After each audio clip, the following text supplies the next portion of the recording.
Hey guys, what is up and welcome to my channel. It's a Hardback Life. My name is Jordan, and today I'm going to be bringing you the mid-year book freakout tag. Now you guys, I have read only 15 books this year in 2021. The most I've managed to read in a year, at least that I've keeping track, has been up to 40. And I'm trying to do better, or at least trying to improve upon that. So we'll see. But right now, I've read 15 books in 2021, and most of them have been standalones, which is really interesting. I think it's because one of the things that I've been trying to do this year is really read my book of the month books.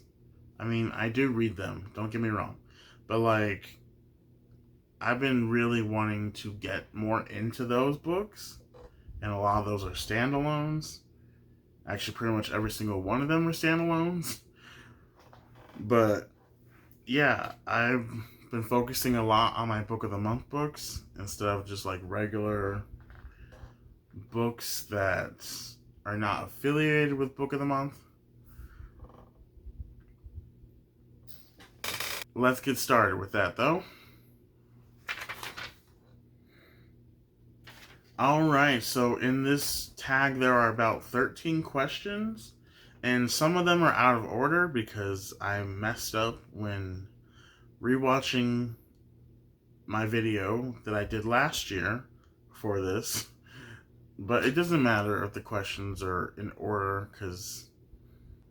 So, first question is, favorite book that you've read in 2021 so far?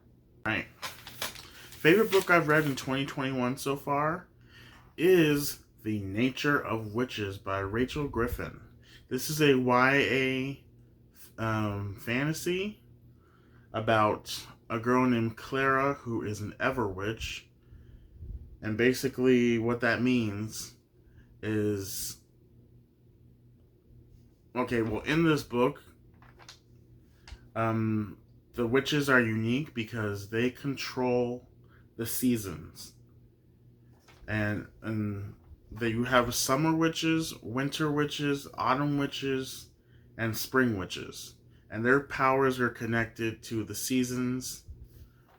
So you have the spring witches who are basically, they control plants and all sorts of things that involve spring. And also all the weather that involves spring as well. And same thing with the summer witches, where they also control a lot of things having to do with summer, and so on. But our main character, Clara, who is an Everwitch, she is unique because she can control and adapt to each season. And in this book, their world is in danger because the weather is out of control and it's threatening civilization. And they not only need help from other witches, but they need help from the humans. And Clara goes to a school, by the way. That's another thing that I love about this, is there's a school setting where all the witches attend to work on perfecting their powers. And there's also a love triangle in this, which I think is beautifully done. I think Rachel Griffin is a first time, this is her first novel. So, and she did pretty fantastic, if I might say so myself. I can't stop thinking about this book. I gave this book 5 stars. You definitely should pick it up. And that's all I'm going to say about it. I love this book, and you should definitely read it. The Nature of Witches by Rachel Griffin.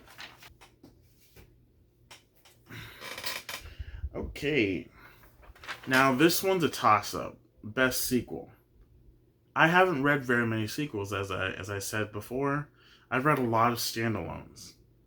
But the sequels that I have read, I've absolutely enjoyed. And the sequel that was my favorite, or at least one of my favorites, but the most favorite of all of them is Siege and Storm by Leigh Bardugo. I absolutely love this book.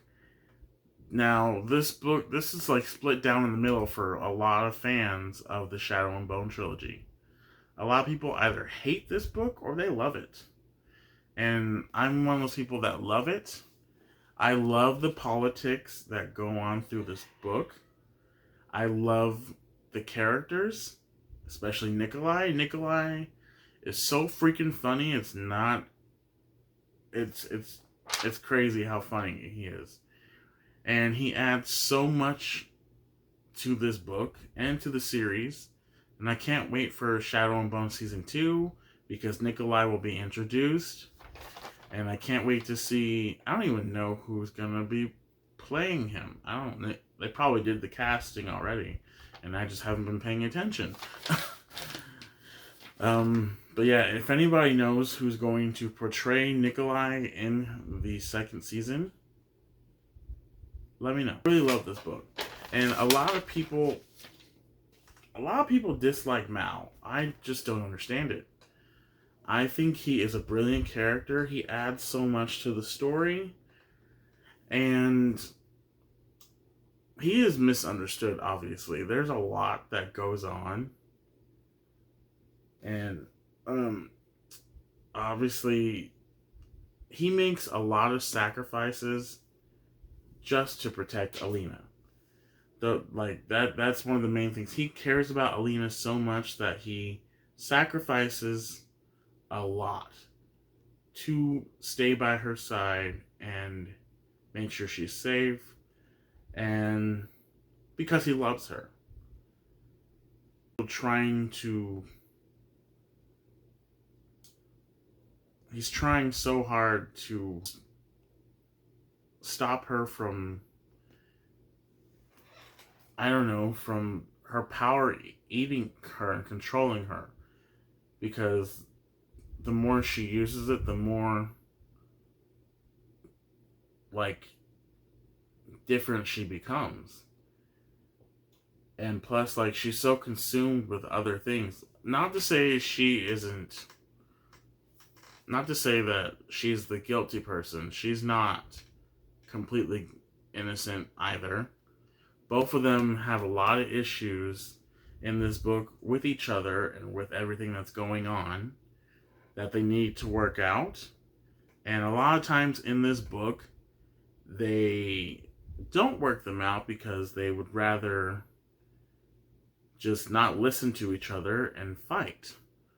And obviously that can make a lot of people who have read this book very frustrated.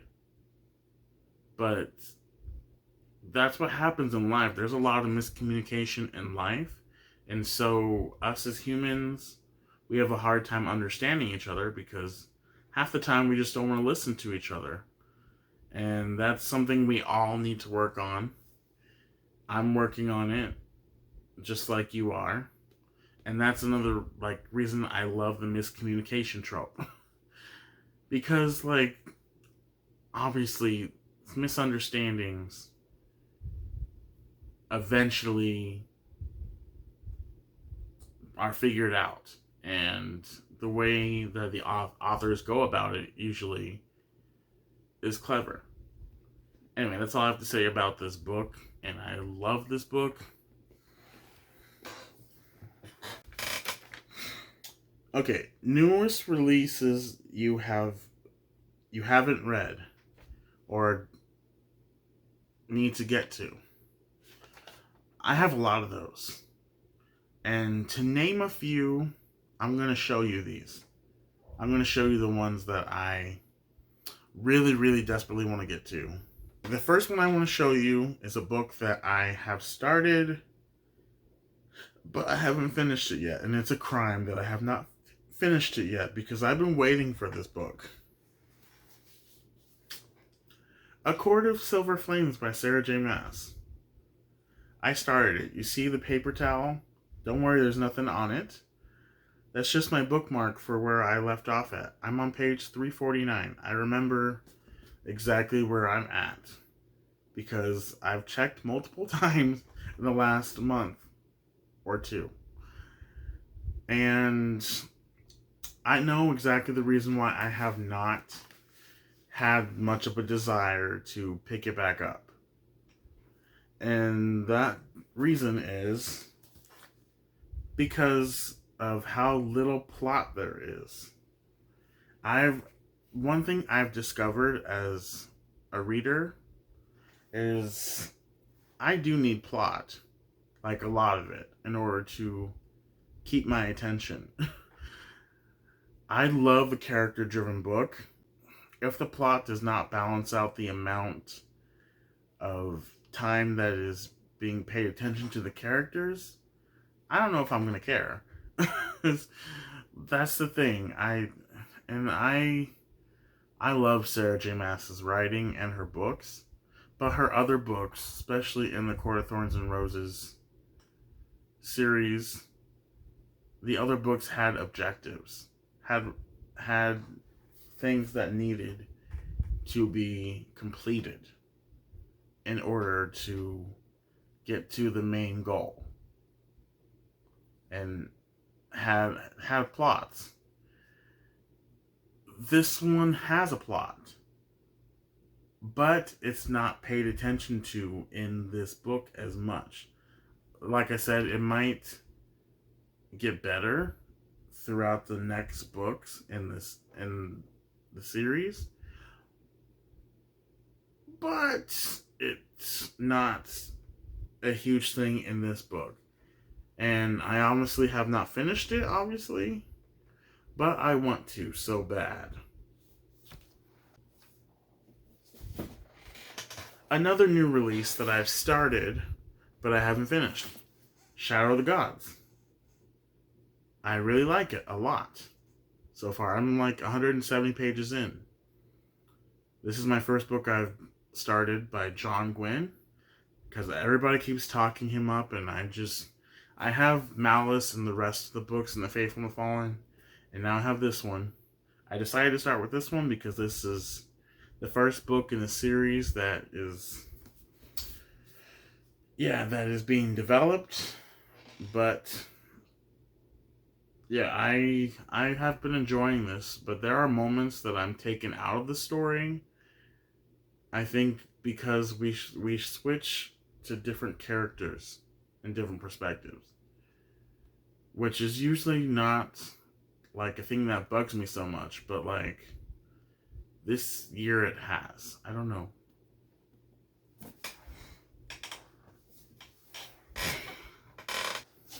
Okay, and the mother of all books that I have wanted to get to.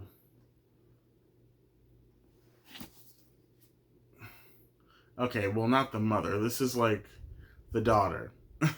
The Box in the Woods by Maureen Johnson. This is the standalone novel in the Truly Devious universe. This is a mystery thriller, YA mystery thriller book. The trilogy is like it's in there.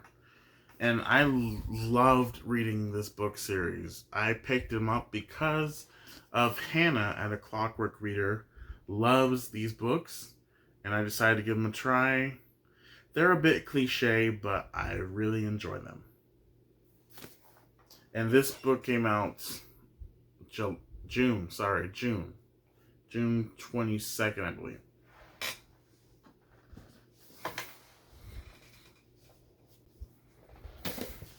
Alright, this book that I'm going to show you is the mother of all books that I want to get to so badly, but I just have not been able to pick it up because there's other books that are in the way, and plus I want to do a reread of the prequel series. That is Chain of Iron by Cassandra Clare.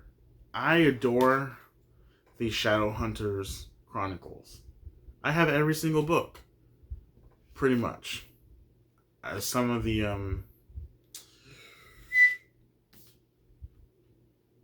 some of the stories that are outside of the main storylines I don't have, but I adore this book series, and I adore pretty much all of Cassandra Clare's books. And like I said, but oh my god, I want to read this so bad, but I want to read the Infernal Devices trilogy again, and then read Chain of Gold again, and then read this, because it all follows a timeline.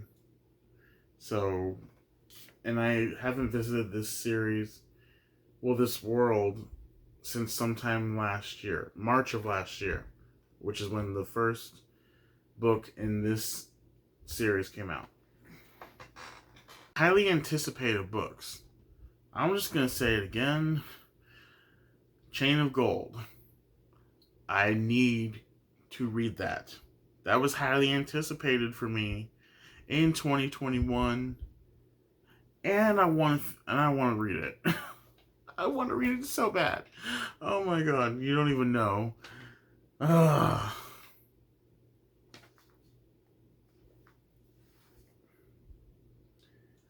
Biggest disappointment. Biggest disappointment, you guys. And this one hurt really bad because a person that I admire really loves this author's writing.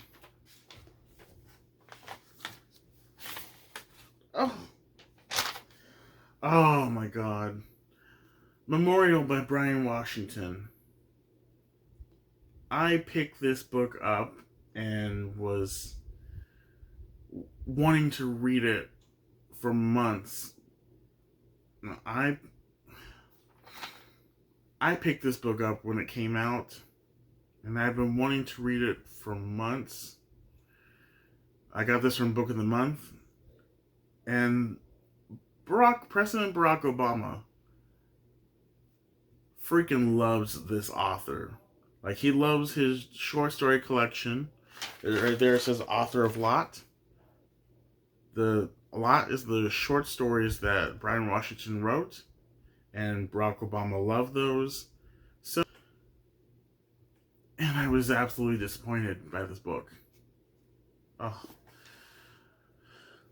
The thing about this book that just frustrated me, well, there are many things. One, the writing style drove me insane. And then there's the fact that the characters just made a lot of bad decisions, each and every one of them. They made a lot of bad decisions, and they didn't think about the consequences. Like, they didn't think or care about the consequences, it seemed. And okay, this is also a LGBTQ plus book. Like, our two main characters are in a relationship, two men. I wanted to love this book so bad because I identify as gay as well. Oh my god, but just the main characters would, like, whenever they had an issue, they would start to talk about it, and when, like, they would get frustrated, they just somehow ended up in bed together. I hated that. I hated that aspect.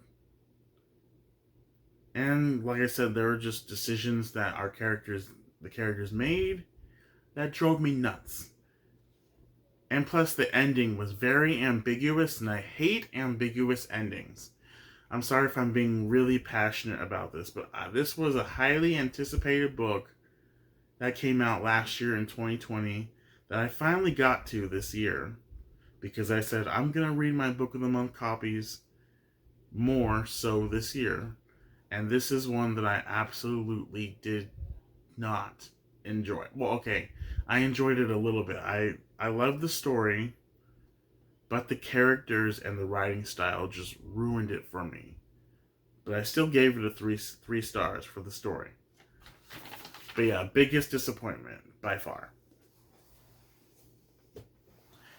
And after I read that book, I said I was not going to pick up another book by that author.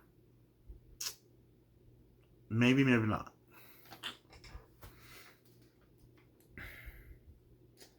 Okay. Biggest surprise so far. And I guess I'm going to talk about a book that I'm currently reading. Midnight Library by Matt Haig. I love this book so far. I'm only like 80 pages in, but I'm really enjoying it. I saw this book for months in stores, but never picked it up. I was intrigued, but just, yeah, I'd never thought to pick it up until like about a month ago or so when I ordered it from Target and I got it. This is about a girl named Nora who is basically living life with a lot of regrets. Like, she made a lot of choices that she regrets making, and basically she wants to die. But upon her deathbed, she's like goes to this like midnight library, like in her, like it's an in-between world, and somebody that she's known from her past basically gives her the option to relive her life based off of all the regrets that she has. She relives her life, and basically every time like she chooses to relive her life, she sees how it would turn out if she made the decision that she didn't make before. And ultimately she has to decide whether her life is worth living, or the life that she has now is worth living, and what choice is she gonna make for that life. And I relate to this book so much so far. It's just so surreal. It's just so crazy how much I relate to this. Newest fave crush.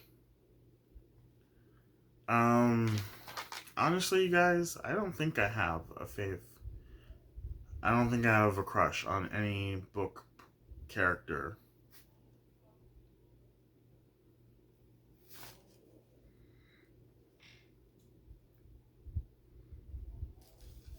Yeah, I don't. I just never think about that. Okay. Newest newest favorite character.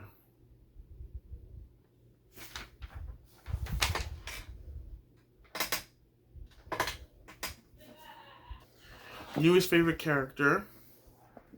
Hands down, Varg. Varg in Shadow Varg in Shadow of the Gods is an awesome character. Love him. Oh, and Orca too. Orca is a badass. But Varg is by far my ultimate favorite character in this book so far. Read Shadow of the Gods. I'm not done with it, but I definitely think I'm going to love it all, like, as a whole. Just read Shadow of the Gods by John Gwynne. You won't regret it. Book that made you cry. I don't have this book right now because I lent it to a coworker, and yeah, I just lent it to my one of my coworkers, and she's already like 100 or so pages into it, and she loves it. So I'm glad I lent it to her. And that book is "Clap When You Land" by Elizabeth Acevedo. I'll hold up a picture for you. This book is based off of a real life event.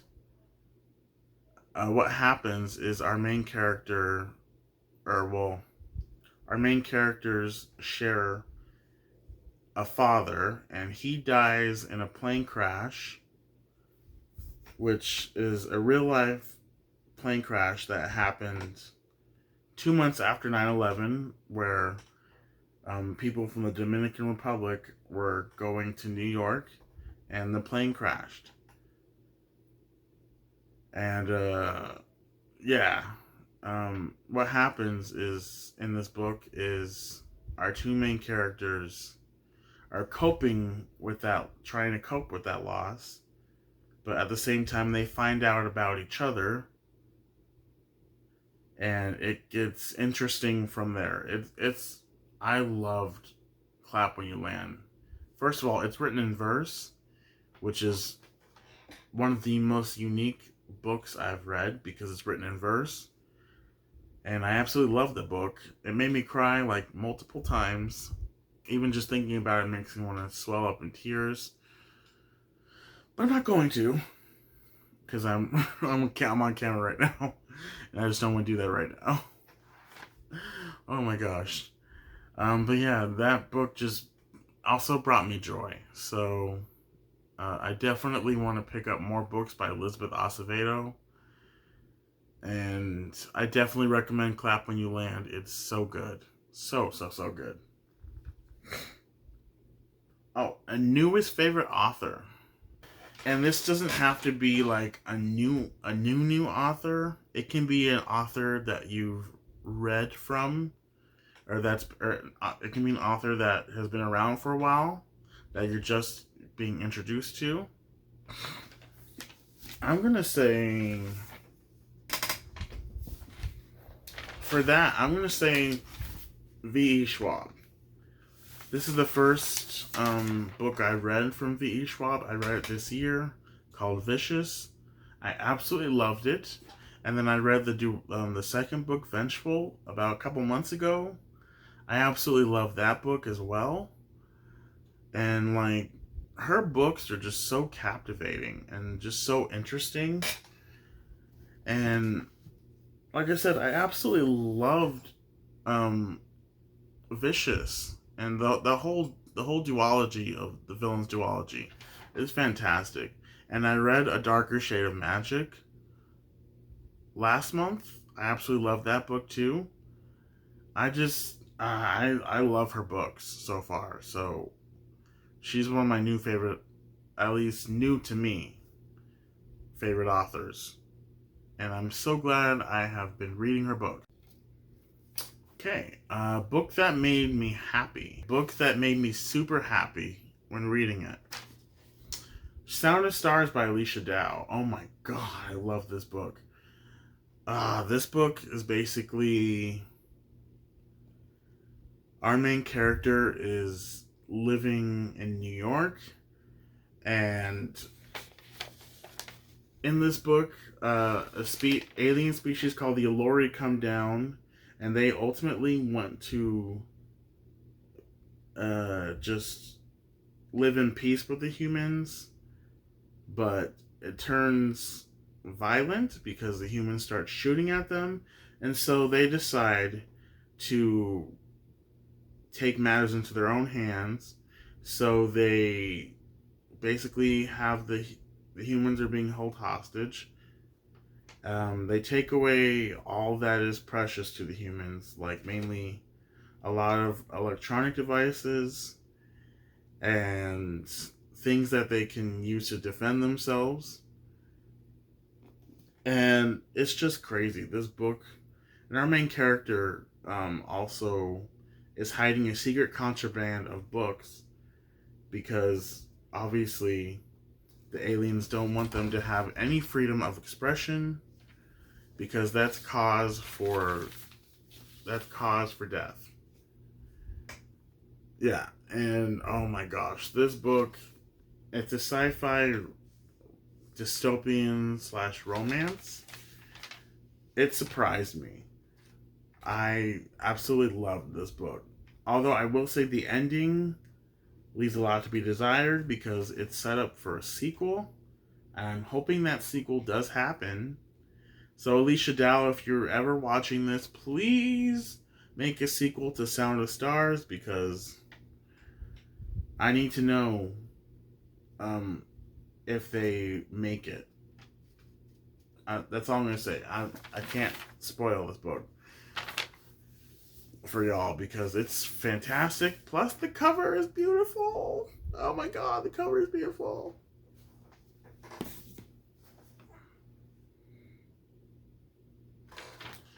And I'm just going to use that as most beautiful book. Oh my gosh. Let me show you the book again. Look at that. The beautiful blend of purples and blues. Like, it blows my mind. Ugh. What you need to read before the end of 2021. Senlin Ascends. I plan on reading it this next month because the fourth and final book comes out in November. So I figure I read Senlin Ascends in August. Then book 2, which is Arm of the Sphinx, in September. And then The Hod King, which is book 3, in October. And then the fourth and final book, which I forget the name of it, but I'll put it up here, in November when it comes out. So this book I really want to read before the end of the year.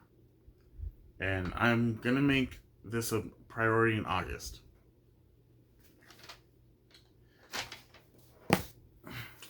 Anyway, you guys, that was the mid-year book freakout tag. Anybody who wants to do this, you're tagged. So yeah, feel free and do it. This was awesome doing it a second year in a row. And I can't wait to see you guys in my next video. If you like this video, please do a thumbs up and subscribe. That would mean a lot to me. Anyway, you guys, I shall catch you later. Bye.